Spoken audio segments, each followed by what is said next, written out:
So welcome to Get Set Up special event, learning with leaders. And today we're going to talk to Eric Rice, who's a dear friend, but also, the head of impact at BlackRock. So my name is Neil. I am the co-founder of Get Set Up, and I'll be your host today. A little bit about Get Set Up before we start. We are a community of active older adults who are looking to stay informed, share their skills with each other. And we are a global platform with over 1 million learners today. So we are really thrilled to have Eric join us. Tell us a little bit about impact investing, how it relates to a lot of our learners in our community. And then a little bit about his story, about how he started his journey when he turned 60. So before I get started, for those tuning in live in Zoom, please remember to mute yourself during the session, but do keep your cameras on because it's great to look at each other. It gives a sense of community and connection. If you have any questions for Eric, we'll be taking all of that on the chat. So please put it in there. No question is a bad question. We'll try to address a lot of them if possible, if we have time, or later even through email. And for those who are actually watching us on Get Set Up TV, as well as on Facebook and YouTube, you're welcome to enter questions into comments and we'll try to address them too. So to get started, we have a guest speaker, Eric. He is the head of impact investing at BlackRock. He is actually the architect of the world's first public market impact investing strategy called Global Impact. And we'll cover a lot about what that means because it's a lot of jargon. But what Global Impact does, and I think it's really cool, is invest in companies whose goods and services help address the world's great problems. And we'll cover some examples of it. For me, that was actually an eye-opener because I've always thought of impact investing done in startups like Get Set Up, right? Who have a mission to do good in the world, but also, become sustainable. But what Eric did was actually create one for the public market so everybody can participate in investing in such companies. Eric also, previously worked at World Bank as an economist and diplomat in Rwanda with the Department of State. So that's actually where he got his ideas, I think so. Eric earned a PhD in economics from Harvard and an AB degree in economics from University of California at Berkeley. And he lives in San Francisco. That's how I know Eric. So Eric, welcome to Get Set Up. And thanks for being Neil. here. Yeah. Thank you. Good to be here. Hi, everybody. So Eric, let's get started. So I know I gave a brief introduction. Is there anything else I missed about your long and amazing life and career that got you here? Well, maybe about the motivation to work in impact investing, which was I had been doing this work in economic development a long time ago. Then found myself as an investor, which was also intellectually very interesting, but I wanted to bring together both what was good for the world and what was efficient for the world. And that's what impact investing did. And impact investing a decade ago when I was looking at that was all in the private markets, like what you've done, and social entrepreneurship, like what you've done here. And I asked myself, one, why should it be that you have to have $1 million of liquid assets to be an impact investor? If I want to invest in doing good, I should be able to do it with $100. And that's in the public markets. And the other thing is, we've gotten quantified the size of the problems that we have. Reaching the Paris Climate Accord goals for the world is a challenge that's it's estimated $3 trillion a year. And reaching the end of hunger and poverty, all the social issues, is estimated to be $2.5 trillion a year. Well, the private markets are a fraction of that, a tiny fraction. So you have to figure out how can you do this at scale. And so get small scale investors and then large scale of the deployment of capital towards solving the world's biggest issues. And that's what we wanted to do. Thanks for sharing that. So for someone who thinks of investing just as the stock market and, probably calling your broker or using an app to put maybe a couple of $100 or maybe even their pensions, could you explain what impact investing really is? And maybe how is it different from regular investing? It's the same and it's different. So it's the same because the team is a team of professional investors. So just like anything you have your pension in or your whatever mutual funds you might hold, I mean, our investments are mutual funds.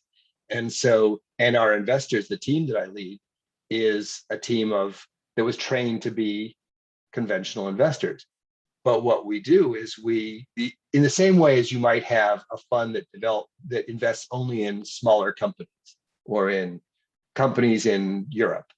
Well, we only invest in companies that have been identified as problem solvers, as these companies that are solving social issues and environmental issues. So we're seeking to earn that, to be market beating, to what we refer to as an alpha return over what the market return is, just like everyone else who does that at BlackRock.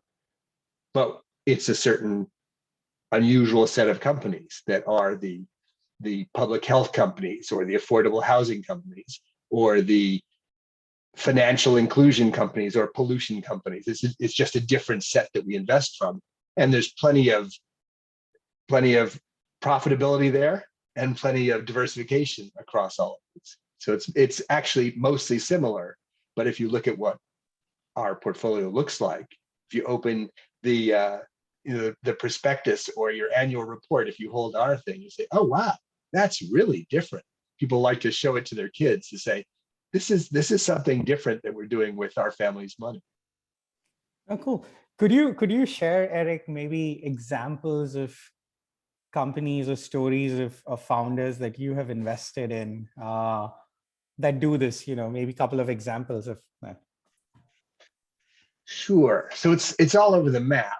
But some of those I like best are, for instance, there's this interesting thing it's a terrible thing that happens in Brazil.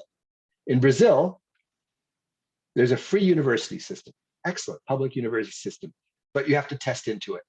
And the only people who can pass those tests are those who've gone to the elite private schools for elementary and high school.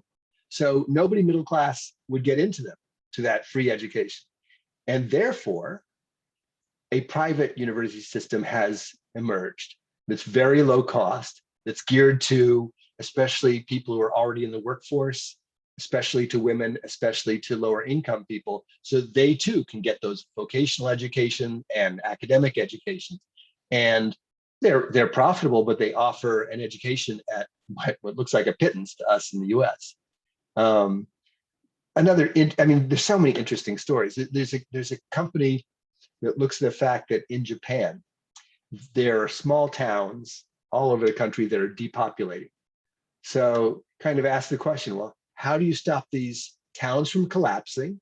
And what do you do with all the houses people leave behind? Everybody wants to leave the small town and move to Tokyo, right? And so there are literally millions of these abandoned houses. They look like what you'd expect, kind of falling apart, rice paper houses. And what this company does is it buys them from the next generation who isn't interested in it, inexpensively rehabilitates it, and then sells it to first-time home buying families at a fraction of the cost of renting an apartment. And so in doing that, it stops the depopulation, it revives those towns, and it gives low-cost housing. The inventiveness across every area is so awe-inspiring. Well, no, this is exciting. Also, I mean, I remember you mentioned that y'all were investors in even something related to Alzheimer's. Can you tell us a little bit more?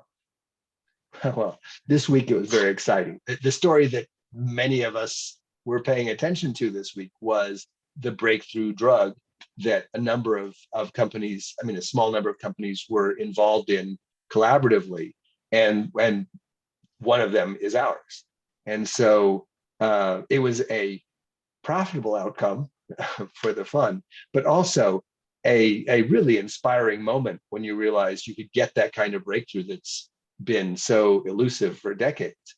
And we don't know if it's the end of the story, but it certainly is the first time that anyone really has significant hope about a slowing, or not a reversal yet, but a significant slowing of the path of Alzheimer's. So we bet on it happening. We bet on this being the solution, and we've actually owned that stock for several years through ups and downs, and finally we got the breakthrough. Oh, that's great. I mean, we do a lot of classes, and we work with the Alzheimer's Association now, and so it's a topic that's so relevant to our community. So I'm really positive news to hear something like that happening. So Eric, just piggybacking on that topic on staying through companies as you invest when things go up and down, I think we tend to look at everything going up, and we hear stories about it, but as an impact investor, what's your mandate? Like, how do you support companies when things are not working out too? So that's an important thing. When we talk to companies that are about to go public from being smaller private companies, they say, well, we're really concerned because we know we're going to attract some investors, but they're probably all going to be hedge funds that just want to flip their holdings the moment it goes public. And they're not going to be the kind of investors that will stick with us for years, that will, well, they don't say it this way, that will hold our hand when we have a problem, that can teach us better how to raise funding over time, who we might partner with. And so they're very excited to have us if we can be a cornerstone investor, because we're long-term and because we're always thinking about what we can do that makes them more impactful. And it's funny when we say that, because impactful and profitable in our companies are almost always aligned. We'll do things like, here's another story. We have a couple of companies that do education and training in the US online. Great companies, but they're US only. We also have an investment in a job site across all of Asia and Australia. And what they don't have is the content to elevate the skills of their job seekers. And what the US companies don't have is an Asian market. So we brought them together so that they could, I would say the word, be more impactful, be more impactful to everyone, but it meant for all of them that they had the chance to be more profitable too. And it usually does go hand in hand like that. Thanks. That's interesting. And we'd love to learn a little bit even about microfinance, right? I think people hear about microfinance and impact investing. What do you do there, and how can ordinary people participate in it through your fund? Well, it's a significant part of the fund. 20% of the fund is financial and digital inclusion. So that might be, well, I'll tell you what it is. It includes, in the US, investments for micro and small enterprises so that they can be in the financial system, so that they have more connection through to financial services, simple financial services, or business services like doing their boring stuff, like doing their payroll and doing their taxes and all that, but to have the same kind of access as the big guys do at low cost. Then at the same time, we have an investment in a Kenyan telecom company that does mobile money, mobile credit. So it's hard to imagine, but this is how, if you live in a city, you send money back to the village. And the village, your relatives in the village always need money. In Rwanda, where I used to live, it's nicely paired. There's always someone in the village who's sick, right? You need to send them money. But in Rwanda, they also have a startup that does medical drones. So they'll bring the medicine out to the village and drop it by parachute into the little village if you order it. All these things come together in beautiful ways. And then there's the traditional kind of microfinancing that we support, In particular, there's a very large bank, $45 billion bank in Indonesia. Of course, Indonesia is a country of a couple 100 million people. But what they figured out is how to have their agents, they can't do brick and mortar banks everywhere, but how to have their agents across 6,000 islands across the archipelago of Indonesia, so that they can make these microloans everywhere. And these are loans, they start at like $15. But for someone who doesn't have the capital to start a small business selling water or straw hats on the beach, whatever it may be, that's the fortune that they need to be able to start. And so you have that both in the developing world, but you have that for small enterprises in the developed world. And that's really an exciting range of possibilities for making people able to advance themselves.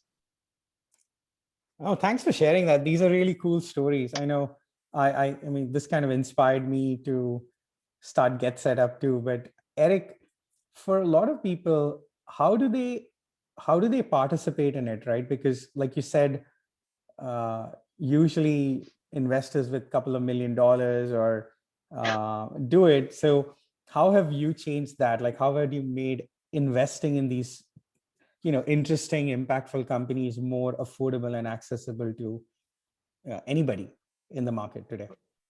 Well, the kind of investment that is in the private markets is very regulated. So it means that you have to have that huge pile of money to be able to do it. And it also means that it's typically locked up for 5 or 7 years or longer. And that's just untenable for most people. But what we're doing is plain vanilla mutual funds. So anyone can go to their, I won't name them, but to whatever your savings place is, and for almost nothing, you can invest in this, and you get an impact report that describes what all these exciting things we're investing in. And you can also see the history. We have a great history of financial results too. But so you get both of those, the financial and the impact results, so that you can really understand what's so different. But it's very, very accessible. And for the I count myself as one. For the nerds among us, if you really want to know what the impact is and measure it in all sorts of manner, you can see how many people were educated and how we tracked what that did to their lives, and how many lives were saved through medicines or other medical interventions, how many people got jobs and what those jobs did to their future prospects. So there's so much detail now that you can see from those simple investments. Yeah, no, thanks. So Eric, why did you, or what got you to doing this? Because you could have chosen a very traditional path of either retiring or just investing like regular investors. I know from all our conversations for years, actually now almost 6 years, you had this vision of wanting to do good and combine it with your expertise. So like, what got you here, and why are you so passionate about it? It reminds me of something at the old place I used to work, where I said to a friend, it's kind of a kidding around thing, I need to have something on my headstone that's better than he made more money than he expected to. And my friend mentioned it to one of the partners there, and he said, oh, that sounds pretty good. And, dying with more money is really not the goal, right? And for me, I thought about, when I was in my late 50s, I thought, well, I'm doing the regular investment, maybe I'll play that out and then I'm done. And then I discovered impact investing, which didn't really exist. And it's been such an exciting, rejuvenating thing for me that I'm 62 now. I don't think about, I think about, I guess I'll have to retire in a decade or so, but who knows? Because it's all about whether you get back so much energy from what you're doing that it makes it worth it. And I'll also tell you, an inspiring story for me was there was a woman I knew even 25 years ago in Rwanda, an American woman who lived there for forever, ran a plantation on a mountain. Roskar, a wonderful woman. She's been written about a lot, but she was there when the genocide happened. So that's uh, 20 years ago. Um, and and so she was evacuated. She came back. She was 74 then. Sorry. She was 74 when I first met her. She was 84. She's evacuated from her plantation. She comes back, and it turns out there are 250 orphans because of the genocide living right by her and living in terrible conditions. So at 84, she said, okay, I'll establish an orphanage. And she ran that orphanage until the time she died when she was 94. But I thought, we all think about, oh, 60s, time to retire, time not to be active. And here she is starting a whole new institution. It made me think, I should shut up and not think about that this is the end. It could be just the beginning for a lot more decades. And it all depends on whether you have the health and strength and mental acuity for that. But even if you're more limited than that, you may have one or two of those to be able to do something that gives you energy, purpose, inspiration. So I hope that I do this as long as I can do this. No, thanks for sharing that story, Eric. So, in terms of a lot of people, even if, as they're planning the best years of their life, let's not call it retirement, they think about volunteering, they think about giving back in different ways. Uh, how how are you giving back? I know you've done this impact investing thing, but um, how are you sort of seeing that as a way of giving back to society or giving back for the next generation? Well, for me, there are few parts to it. One is the results of the companies that we invest in and the fact of trying to make them more impactful. Um, the second is we're very focused at BlackRock on achieving financial well-being for the people who invest in our funds.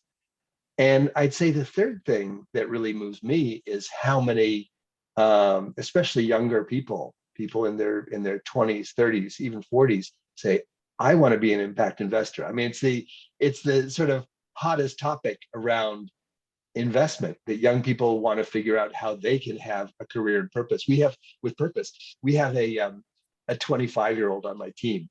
And when we hired her into the team, she had said to me before that, um, you know, I always wanted to be an impact investor.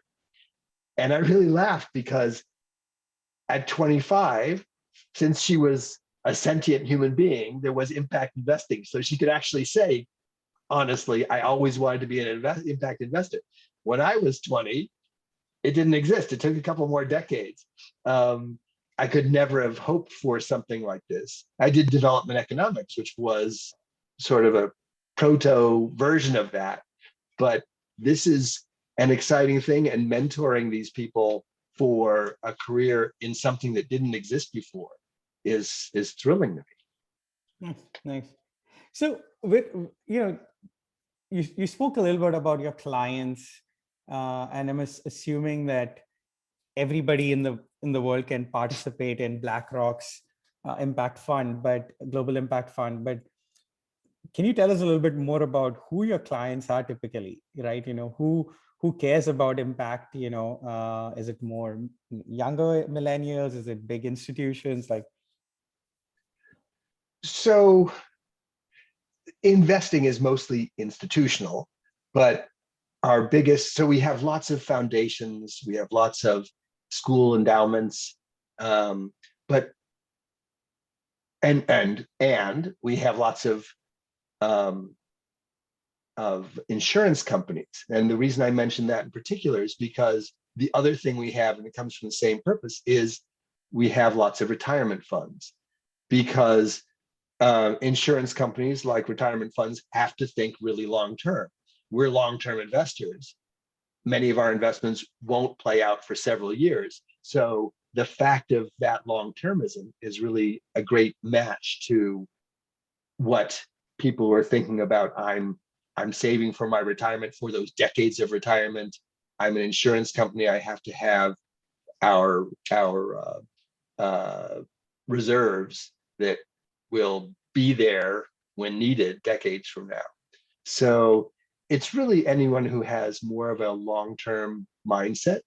We get a lot of family offices, as you can imagine, wealthy families who are thinking, how do I do something? We've earned all this money. How do I make something that means a lot to the next generation and the generations after that? There's even a movement for some wealthy families to put their money 100% into different impact investments because they got enough. They need to make it work in a direction that matters. And so when we go into an investment, we're always looking at it as at least a 5-year holding. Sometimes it's longer. From when we first launched this formally, which was 7-8 years ago, about half the fund is the same companies that we owned back then. We might have owned more or less of it over time, but it's a way that we really get to know our management company, our managements of the companies, so that we become trusted collaborators with them. Nice. Thanks for that. So Eric, what lessons have you learned so far about impact investing that you can share with our community?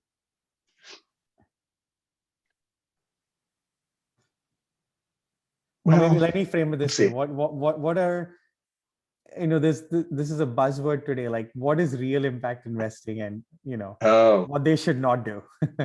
Yeah. So the standards for impact investing are emerging. So there are what anyone wanting to invest in something that's called an impact fund needs to do is what I refer to as look under the hood.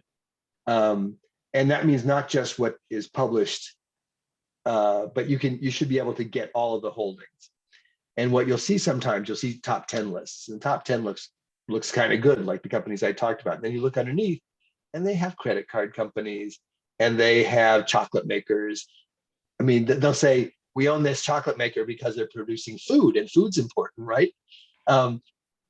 Really, you will see companies that are kind of appalling, social networks that do not sound like they're solving the great world problems. You really have to look at it to see if it's authentic, and only a few are. And that's the difference. It means for everybody on this call, you need to do a little bit of homework to be sure it is what it says it is. It has become a buzzword, as you said. Yeah. No, that's great. I know we've been getting some questions on chat, and I have a few more coming in on Facebook. So actually, maybe we'll take the questions on chat and keep this more fluid and then come to the few that I have. So Eric, there's a interesting question here on contrast between like direct donations to organizations versus investing. Like, how is it different? Like putting money in an impact fund versus giving money through donations. The reality is it takes all of this, right? I mean, I do philanthropic giving as well as doing impact investing. And there's some purposes for which philanthropy is the only direction. I mean, if you're going to support public schools, if you're going to support things politically, that's all going to be different from impact investing. But one of the things I realized is that when you have companies that are focused on efficiency and tracking key performance indicators, all that kind of thing, you can be a little bit more confident that you'll get the results.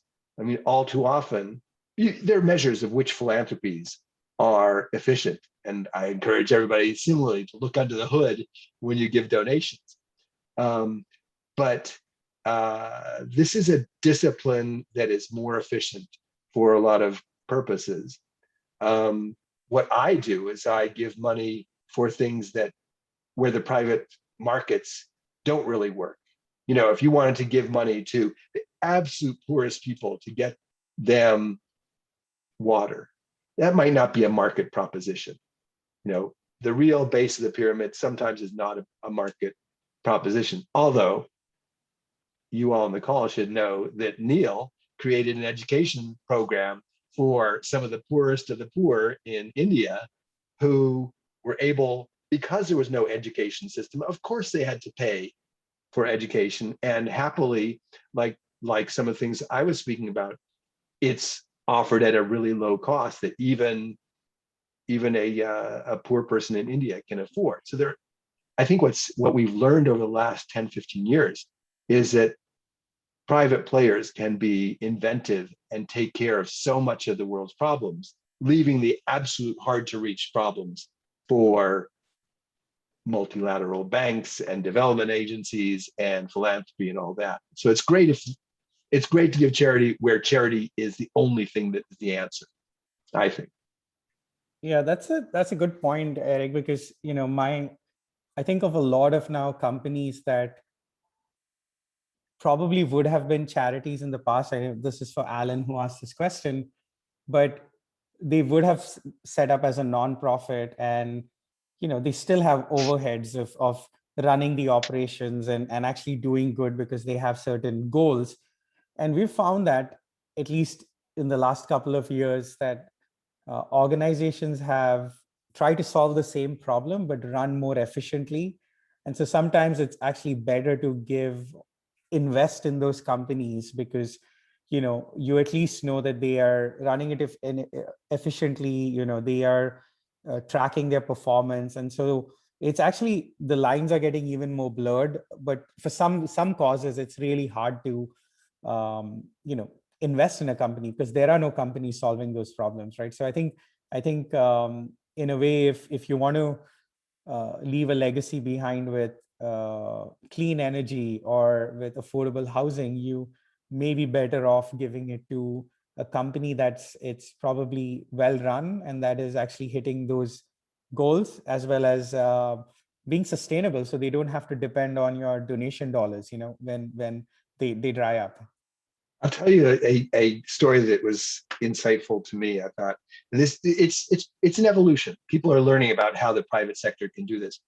When I was exploring moving from traditional finance, I was looking at different social enterprises like your education company, but in the U.S.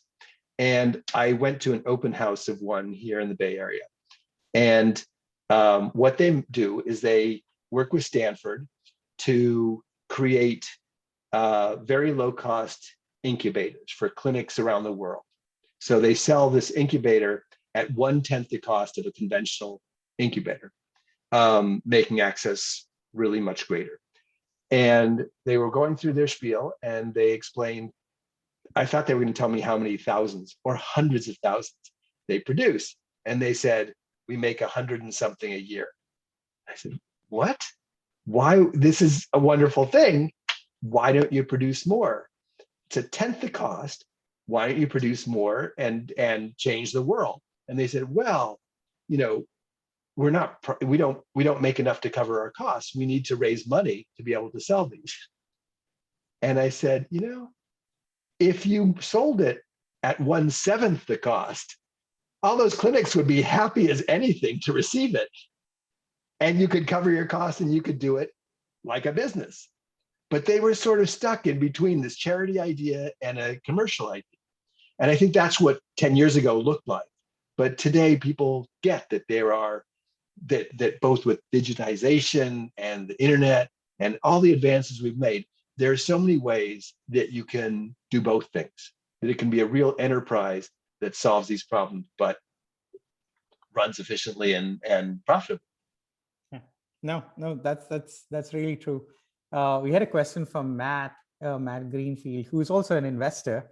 Um, you know, Matt asked, like, when a company has a mix of both positive and negative impacts, like solar panel companies that have a manufacturing process that creates a lot of pollution, what sort of criteria or metrics do you apply while picking these?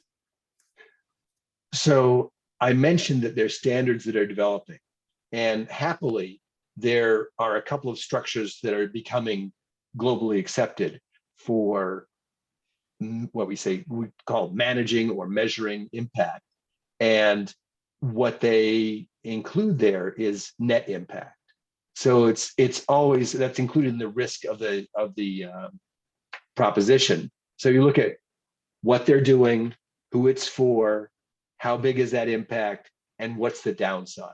And so you might well see one renewable company that's doing the same thing without the downside, and then another that has that, that is either has a process that has a negative attribute to it, or that is careless about that kind of environmental impact or social impact, whatever it may be.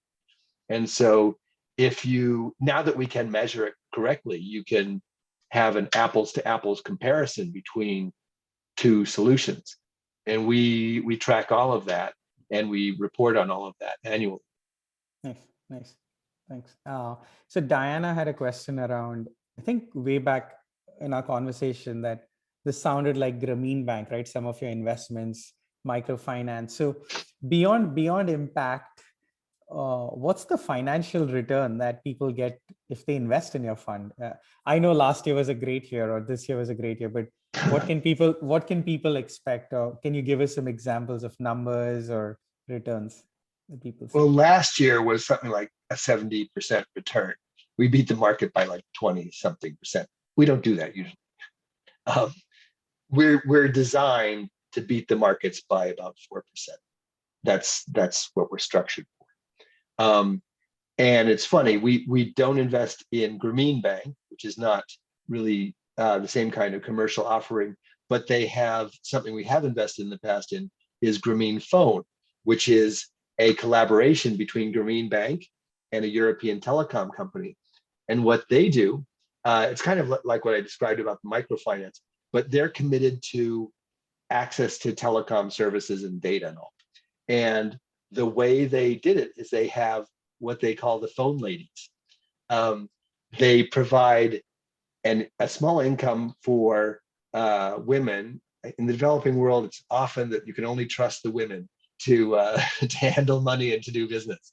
And so they have tens of, no, actually hundreds of thousands of these women who go to the villages, and they bring they get to they go back to the village, and their phone is their business, and they're like the payphone of their town, of their village. And so they will sell phone services for a small markup so that everybody gets that kind of access. And it's a way that Grameen Phone has gotten to the furthest corners of Bangladesh that you would never imagine was possible. And they do it profitably. They grow 8% a year, and they pay a 6% dividend. And it's a tremendous company. A little bit off the beaten path.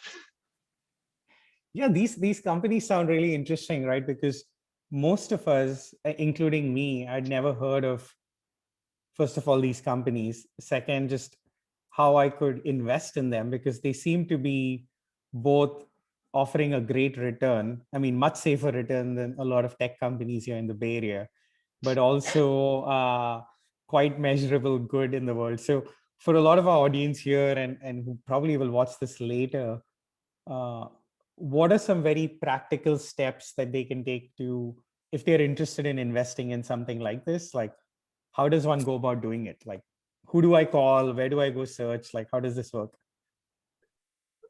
Well, if anybody has an IRA or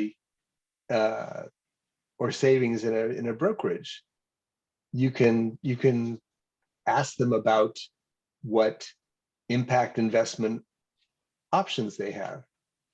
And they exist. There aren't too many. And as I said, you should always look under the hood, figure out what it really invests in. But these days, any mainstream brokerage, or I wasn't going to mention names. I don't know what you call a Schwab or a Fidelity or those places, but any of those would be able to point you in the direction of impact funds. And is impact, if I call my broker, is impact different from ESG? Because we hear a lot of ESG out there. Yeah. So ESG is about good corporate behavior. So it's about how any company behaves. You know, it could be a company that makes soft drinks, right? That, I mean, there are soft drink makers that are great ESG companies. There's an alcohol maker that is a great ESG company, that they're good with water, they're good with their employees, all that kind of thing. But we're focused on what the company does, what their goods and services are. So not how they operate. And we also focus on ESG, but that's a secondary thing. Of course, our companies can't be doing these nefarious environmental, social, or governance things. But really, what's different about impact is that it's on what companies make and what those things that they make do for the world. Yeah. No. ESG is becoming ubiquitous. It's becoming, I mean, if you're investing in a fund and they can't tell you what their standards are for ESG, they're not going to make it commercially. I mean, every fund has to be doing ESG. We're all doing that, but impact is a different animal. Yeah. No, thanks for clarifying that, because I think it's, I guess it's marketed to the whole world. Like ESG is also you're doing good because it has something to do with the environment. And that kind of leads me to this question George has asked. What has your fund prioritized in terms of world needs, right? Is it climate change, hunger, health, democracy, education? Like what do you all sort of prioritize? So we're broad, and the way we talk about it is people and planet.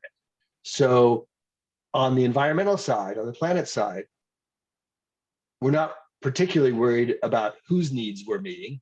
We want to solve the problem of pollution for everybody. We want to have renewables for everybody. We are concerned about water technology, electrification, digitization that makes the world more efficient and less energy hungry. Then on the people side, most of that is about access. So we talk about we do education and job search, and we're not going to invest in elite schools. We're going to invest in the schools that serve unmet needs. Similarly, for housing, we don't do fancy housing. We do affordable housing. But then it gets a little more and in financial and digital inclusion, by definition, it's about inclusion. With public health, which is another part, another 20% of our fund, we call it public health rather than healthcare because we only do three things. We are focused on bringing down the cost of healthcare for everybody, and then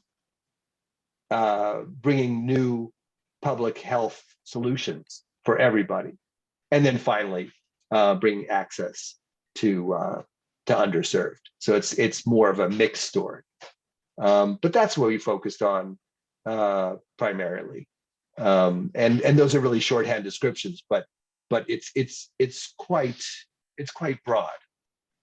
Yeah, for those, I mean, I know Carolyn and George, I think we'll send out a link to some of Eric's stuff in our class notes, so you can go see it in detail and sort of like how they think about it. I know firsthand because I was helping Eric way back when think through this process, and I think we were connecting it to the Sustainable Development Goals, right, Eric? Is that still true? Like how you think about classifying what you invest in? So here's a problem, because yes, but the sustainable goals are wonderful for mobilizing money and attention and governments and philanthropy, but they're not defined enough. And so we talk about the terms impact washing and greenwashing. So the goals say water and sanitation. That's one of the goals. Well, it doesn't say for whom. And, you could invest in the water company that's bringing water to your city in the United States, just as it always has. But in fact, what they're really talking about and underlying, you can get this information, is bringing new water technologies that reduce waste, that improve the quality of our water. And so we use their industry specific standards that we've adhered to that are actually more effective than the UN SDGs, the Sustainable Development Goals. But for a rough approximation, they point you in the right direction. I mean, let me be a little clear about why that's not exactly what we do. For instance, there's a UN Sustainable Development Goal, which is gender equality. Okay, well, I can promise you there aren't companies solving for gender inequality. That's not what companies do. But what do companies do? They educate girls. They do women's health solutions. They do micro lending to women. That's how a company does it. And so it's not exactly aligned with what companies are. So you have to be careful about that as a measurement. And it's kind of a shorthand. If you look up any oil company in the world, they will show you how many SDGs they are helping with. I have my doubts. Yeah, for those who don't know, the United Nations actually publishes sustainable development goals. I think every couple of like every decade, I think so. Or how often is that, Eric? They did it once in 2015, and Yeah, it's aimed to 2030 goals, yeah, yeah, which which won't be reached, just like the Paris Climate Accord goals won't be reached.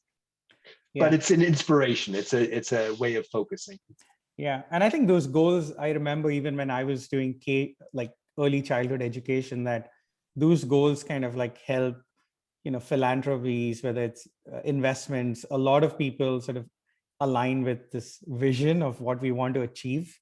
And whether you're a nonprofit, you're a company, whether you're a social enterprise, you all kind of tie your outcome or of your business to one of those, because it helps sort of clarify your role in the world. So you can look them up. The United Nations puts it up every year, every couple of years, and it's actually very broad. But thanks for clarifying, like how you think about it. So Eric, I know we have about 10 minutes left, so I want to ask the sort of fun part of the fun questions, because I told everybody in the email that you were sort of a big inspiration for me to start GetSetup, and actually not because of all your financial mumbo jumbo that you do and positive change in the world, but really that what I found interesting is that uh, at a stage in your life where a lot of people think about volunteering, starting something uh, uh, less risky, you actually decided to take up something very entrepreneurial. And I know you were going through this.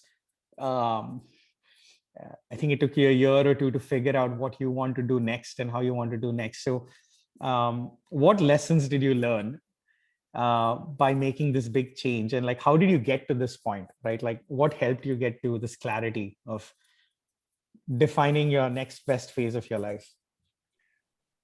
I think the most important thing is to realize that nothing uh, is necessarily permanent.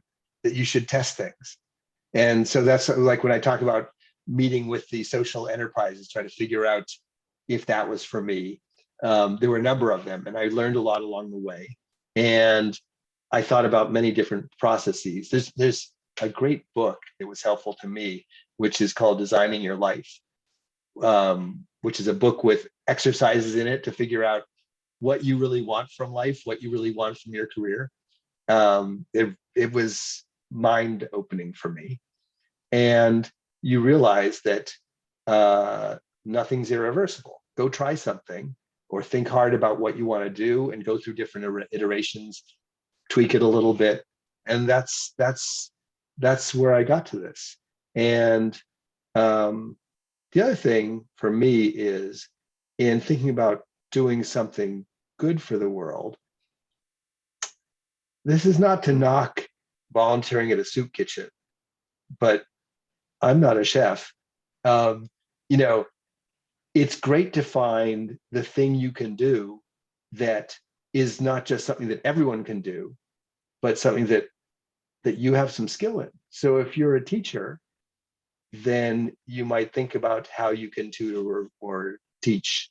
If you're a um, if you, if you're a lawyer and you're retired and you don't want to be a lawyer, but you might be able to give people advice. If you're in the financial area, you might be able to help people with financial literacy.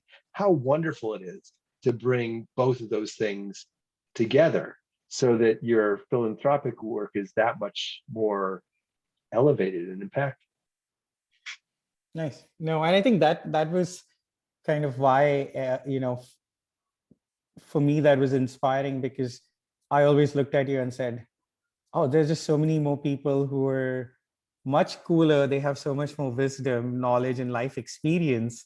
And so why don't we build a platform like GetSetup, where, we have retired teachers, we have like, entrepreneurs. I know Michael's here, but so many inspiring people. Everybody on GetSetup platform is just inspiring, because you've lived through so many ups and downs in lives. You have so many stories. And so I see people come on the platform and they use their skill to actually help others. And now they're helping people all over the world. And so I think it stemmed from seeing your journey and trying to figure out how you want to put your finance skills and your sort of development skills, from your early teenage or early 20s together, and saying, hey, I don't have to do what everybody else is doing. I can take what is truly unique to me, and that can be anything, right? Like, I'm an engineer and I want to use my engineering skills once I retire to do something, maybe build a solar panel, or build a website and share wisdom on it. So I think that was actually the big aha, was there's so many talented and wonderful people in the world. Everybody has unique skills, and we just wanted to create a place for people to come and share it. And I want to say thank you, because you were part of that inspiration, and now a lot of people on GetSetup enjoy that. Just wanted to point that out. Eric, before you know, in terms of, before we sort of end this, I know we have 5 minutes. What would be sort of your last parting advice to our community? You know a lot about our community from hearing from me and, like, from today's talk, but what would be an advice to people as to look forward to in life, right? Like, as people are living longer, people are being more healthier. They like, how do they think about their life moving forward? So I didn't think about this question, but I think it stands out pretty clearly because of this GetSetup community, is that it's very hard to create whatever is next in isolation. I think you need, like you and I have brainstormed about what you're doing and what I'm doing. I think you need that. And uh, as you're older, it might be not as obvious who you connect to get related ideas, or to have somebody come out with a completely different perspective to critique what you're doing. So I think using this kind of community is a possible way that one can explore how to, if you want, design your life, design your next stage. So once I know my parents thought about this kind of thing, and they were lost for a an approach. How would I even think about that? And now digitally, we can be connected to so many people who might be resources for us. And so that's something to really take advantage of. Yeah. No, thanks for that. And actually, that's a great sort of segue to our end, right? Because uh, I wouldn't have come up with this idea if I didn't have uh, like you and other people to brainstorm it. And I think this is just for everyone on GetSetup, that the community, where we have guides, who are photographers and who love travel, and, like, we are seeing them come together and come up with really unique ideas. And I think we have teachers and who love music, and they are now DJing on the platform. And I think a lot of creativity um, comes when you actually can share with each other what your ideas are and like get critique, like you said, brainstorm it. I think in isolation, sometimes we get stuck thinking it's not possible. Maybe I can't do it. Um, but that happens to everyone, right? It doesn't matter what age you are, what phase you're in your life you are, what path you're taking. I think the power of sort of having a community that is actually more empathetic, more patient, and is willing to sort of work with you, I think it helps us actually create wonderful things. And I think about what you have created with the global impact, and I think I'm hoping that Get Set Up is making a positive change in people's life. I think I'd love to encourage everybody watching, like, if you have ideas, find someone on Get Set Up, and who knows, you might create something that changes the world. So it's never too late. I'm going to grab a last minute to tell a little story that inspired me also. Lots of inspiration here. I went to a competition at Oxford University of young social entrepreneurs who were trying to figure out their idea that they were going to work on. So I was sitting in one of those business school amphitheaters, and these two guys rolled up in their wheelchairs. They were paraplegic, and they roll up to the front of the stage, and they turn toward us, and they say together, "We love to travel," which is the most unlikely thing when you see them. And then on the screen behind them comes up an image of the two of them in their wheelchairs at some tropical location. And they do travel, and they figured out a way to do it. And what they did was they did a crowdsourcing site so that if you're disabled, you can share information about where there's accessibility into hotels and restaurants and places you would want to go to. It turned out it got bought by TripAdvisor, another one of the travel sites, for a lot of money. And it's been turned into something that for both people with disability and seniors is a very differentiated social enterprise. But such a great thing. They came together. They were supported by their network of people who suggested how they might put the business together. And then the fact that there were the two of them made it possible for them to brainstorm this thing into a great business. I just loved it. Oh, that's so cool. Do you know the name of the company? Is it there? Well, no, because it was bought by Oh, the bigger tech company eventually. awesome.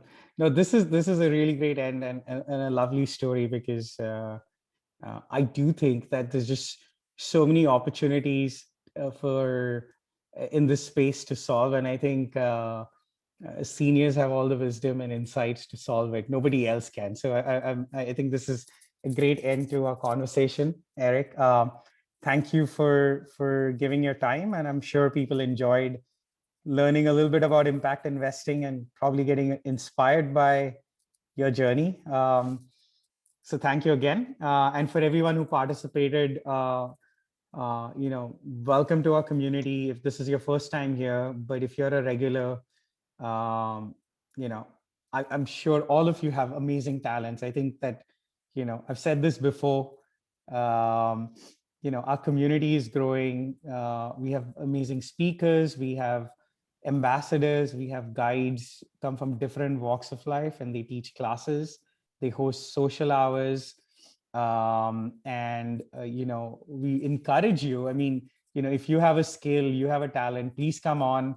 We can help you host something on Get Set Up, because everybody is a rock star in our world. So yes, we have a community. We'll send you some notes, and we have some actually fabulous speakers coming up after Eric. We have Pete Souza, who is the photographer for both President Reagan and President Obama, who's going to be on Get Set Up, and some famous NBA players coming on. So please do come on board for the next guest speaker series. And I know we want to take a picture.